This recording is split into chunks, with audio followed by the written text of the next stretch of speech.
I have a 2008 Kia Sorento. It has a 3.3 in it, and I'm going to show you how to check the oil level in it. Okay, so the location of the dipstick is on the driver's side. It is right here. It's going to pull out, and I have a rag right here. It's going to just wipe the oil off with the rag. You want to put the dipstick back in, let it bottom out, pull it out again, and now you can check the oil level. So on your dipstick, there are two marks. There's an F for the full mark and an L for the low mark. So I'm kind of holding the dipstick. The oil level is right exactly at a full mark, so we're all set. I don't need to add any oil to this. You typically want to be within the two, the low and halfway between the full mark.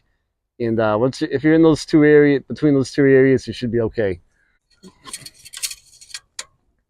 So if it's really low on the dipstick, if the oil reading isn't in between those two marks, here's where you add the oil in on this vehicle. It says on my oil cap 5W-20. So you would just unscrew this.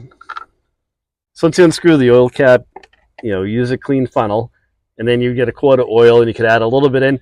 It's easier to add a little bit of oil in at a time, and then double check the reading on your dipstick until it gets up to that full mark, and then it's topped off. Add a little at a time, and you should be okay with it.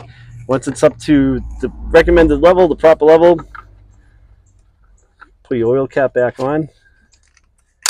This one does have a ratchet on it. So just a quick and easy one today. That's how you check the oil level on this vehicle. It's pretty easy to do. If you have any questions, leave a comment. I will reply back to you. And don't forget to subscribe to the channel. Thanks for watching, guys.